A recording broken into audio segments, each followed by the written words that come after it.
Este estudio, este repaso de la palabra de Dios, lo había titulado El día más importante en la historia de la humanidad. Pero ahora que regresábamos de Tijuana, mi esposa y yo con mi nietecito, venía pensando en el tema, en los acontecimientos, en los hechos, en las circunstancias, y me di cuenta que no solamente es el día más importante en la historia de la humanidad, sino que es el día más importante en la historia del universo. No solamente de la Tierra, sino del universo entero. Muchos acontecimientos en la historia se han dado grandemente. Muchos eventos, muchas anécdotas, muchos hechos históricos se han sucedido muy importantes, muy grandes. Grandes descubrimientos científicos, culturales, como por ejemplo en la antigüedad cuando se inventó la escritura. Fíjense qué cosa tan interesante. No todas las culturas, las sociedades tienen escritura, pero la humanidad inventó la escritura. Quizá cuando se inventó la escritura se pudo haber dicho: este es el día más importante en la historia de la humanidad. O cuando se inventaron los números. Y de ahí nacieron las matemáticas, ¿verdad? Yo sé que a todos ustedes les gustan las matemáticas. Así que los números, la conjugación de los números, podría otro invento muy importante. Y así, cuando se inventó la rueda, cuando se descubrió el fuego, cuando se descubrió la penicilina, en fin, tantas cosas que puede uno comentar, decir como acontecimientos muy importantes. Por ejemplo, Sir Winston Churchill, cuando terminó la Segunda Guerra Mundial, dijo: este es el día más importante en la historia. Eso dijo él. Pero en realidad, ¿cuál es el día más importante? Bueno, ese día está narrado en este libro. Aquí está narrado el día más importante en la historia de la humanidad y, como ya dije, del universo entero, todo el universo. Como se leyó en la lectura bíblica, ese día más importante se dio en un lugar que se llama Getsemaní. ¿Y por qué decimos, no solamente lo digo yo, sino que por ejemplo en el folleto de escuela sabática del trimestre pasado se mencionó que era el día más importante en la historia de la humanidad? ¿Por qué es el día más importante? Porque en ese lugar y en esa fecha se dio solución al problema humano. Se dio solución al problema que afecta al ser humano en su esencia misma, en su ser interior, en su naturaleza. Y se llama pecado.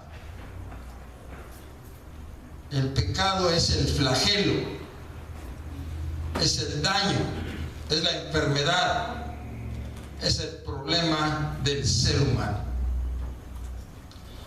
Y nadie puede quitar el pecado. Ni la ciencia, ni la educación, ni la psicología, ni la tecnología pueden quitar el pecado. Cuando era un jovencito, salió en el periódico El Universal en la Ciudad de México un artículo. Les estoy hablando de 1970 y tantos, el siglo pasado. No soy tan viejo,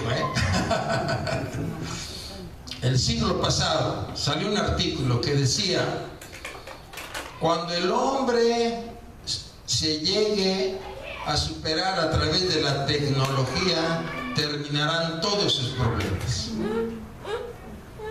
Si mal no recuerdo, por allí tengo el artículo en uno de los folders que he guardado a través de la historia.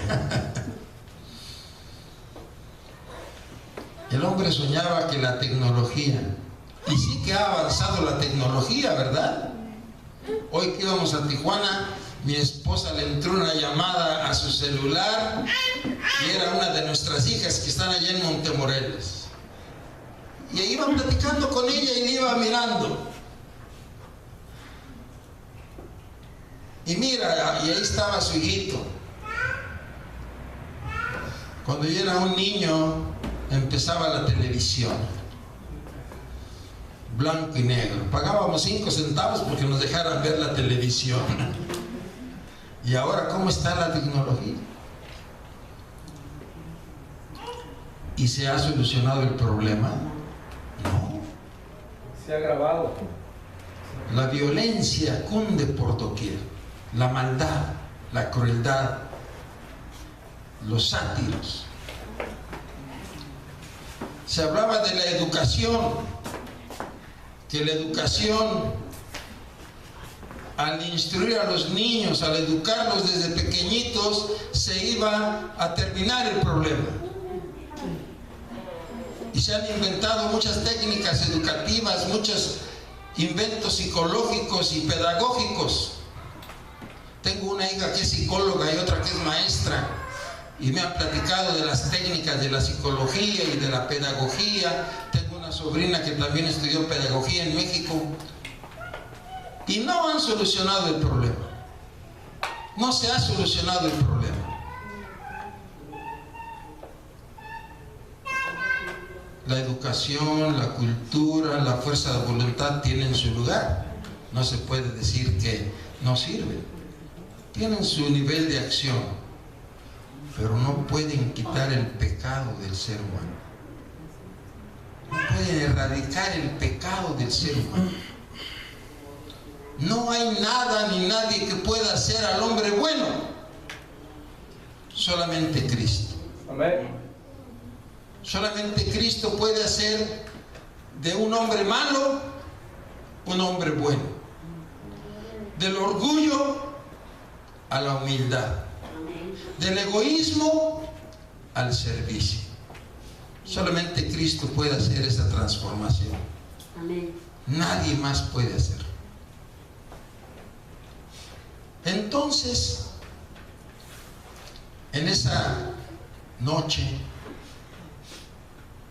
allí en el Getsemaní, se dio una batalla,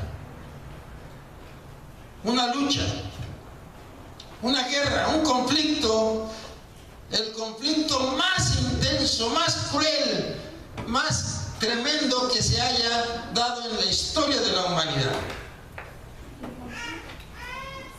¿Por qué? Porque intervinieron varios actores y factores. En primer lugar, intervino Cristo. Cristo, Emmanuel, Dios con nosotros. ¿Y cuál era el papel de Cristo? ¿Cuál era el accionar de Cristo? ¿Cuál era la función de Cristo en esta situación? Vamos a ver allí en Isaías 53.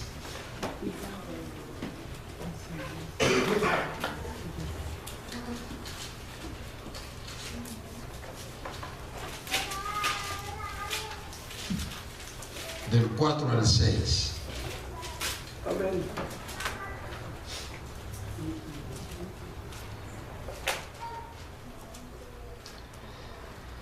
Ciertamente llevó Él nuestras enfermedades y sufrió nuestros dolores, y nosotros le tuvimos por azotado, por herido de Dios y abatido.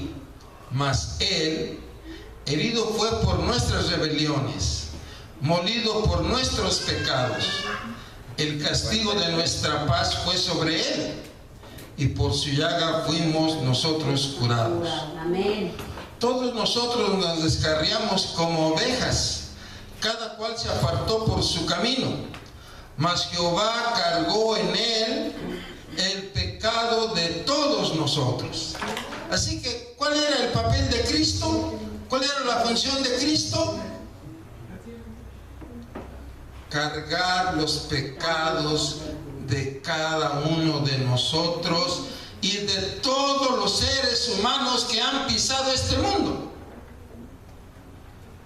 De todos. Cargar los pecados tuyos y míos y de todos.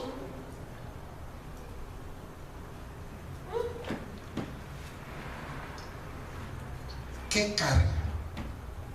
¿Y quién se la puso?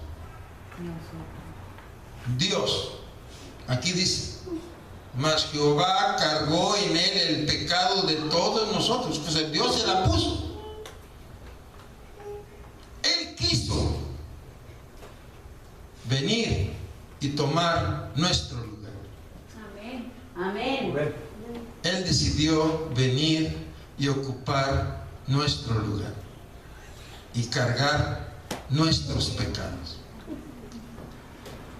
¿Qué significó para Jesús cargar los pecados de cada uno de nosotros? Vamos a ver la experiencia del rey David para que tengamos una idea. Salmos 32, del 3 al 4. Vamos al libro de Salmos.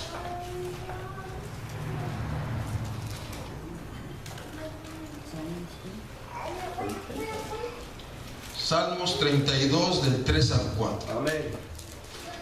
Mientras callé, se envejecieron mis huesos en mi gemir todo el día, porque de día y de noche se agravó sobre mí tu mano, se volvió mi verdor en sequedades de verano.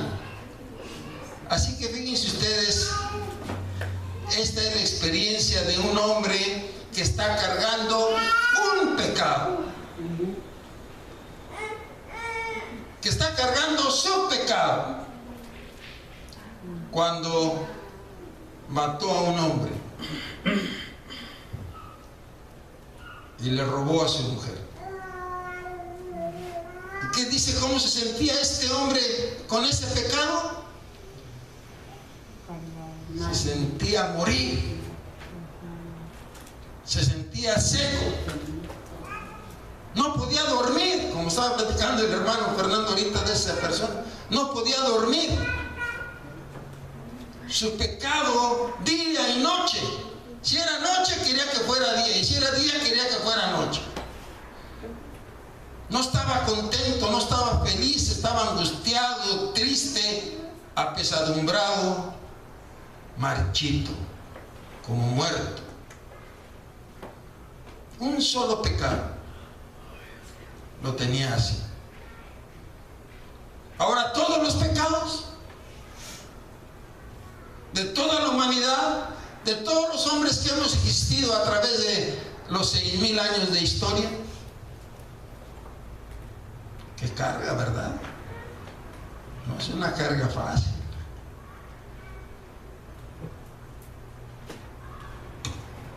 Entonces, vamos allí a Marcos 14.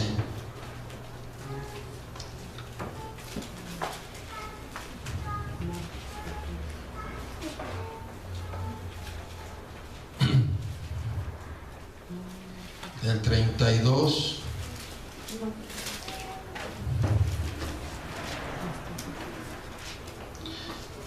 vamos a leer 33 y 34. Y tomó consigo a Pedro, a Jacobo y a Juan, y comenzó a entristecerse y a ¿qué? Angustiarse. Y a angustiarse. Y les dijo: mi alma está muy triste, ¿hasta qué? Hasta la muerte. Siento que me muero, siento que desfallezco, siento que voy a caer aquí.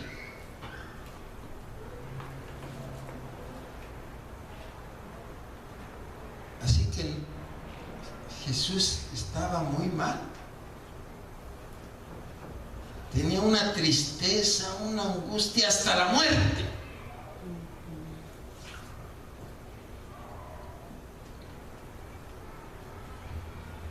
Dios, a través de la hermana White, nos amplía la información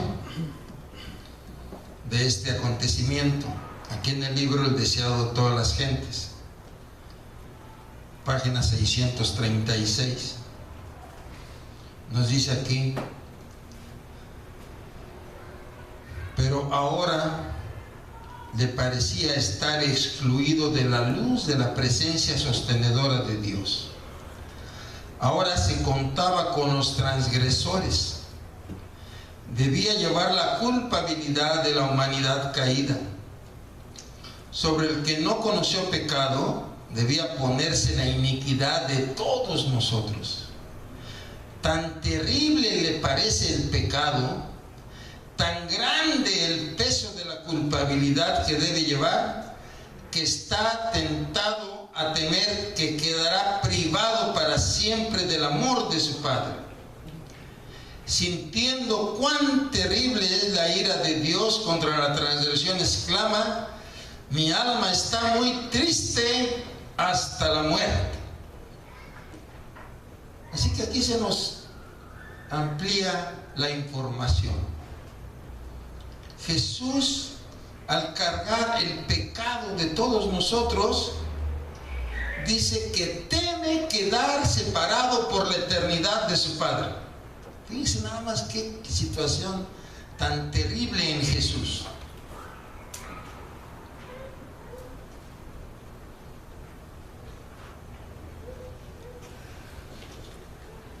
Y nos sigue diciendo: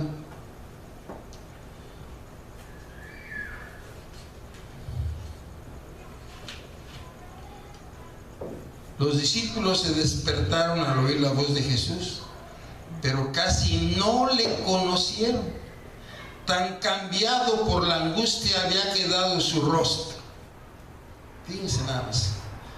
Su rostro se había desfigurado por la angustia, la tensión que él tenía.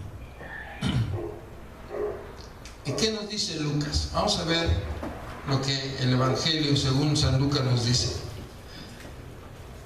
Lucas 22, 44.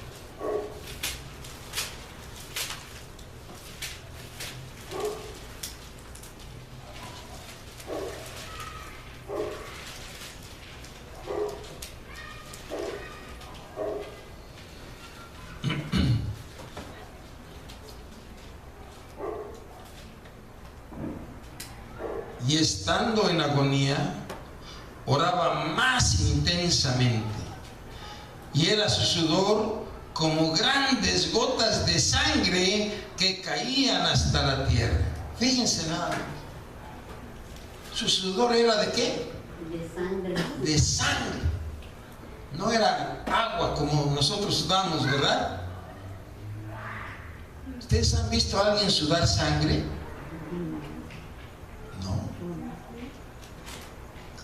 Jesús sudó sangre. Hace tiempo atrás estaba platicando con un señor. Dice: hice un coraje muy fuerte, pero un coraje intenso, y no pude desquitarme. A los 3, 4 días después de eso, estaba yo evacuando sangre. Fíjense nada más. Y en otra ocasión mi cuñado me platicó que llegaron a una casa y estaba un viejito ahí sentado, y preguntó el viejito: ¿y cómo está fulano de tal? Y le dice mi cuñado: pues ¿qué no sabe que ya se murió? ¿Cómo que se murió? Dice el viejito. Sí, se murió.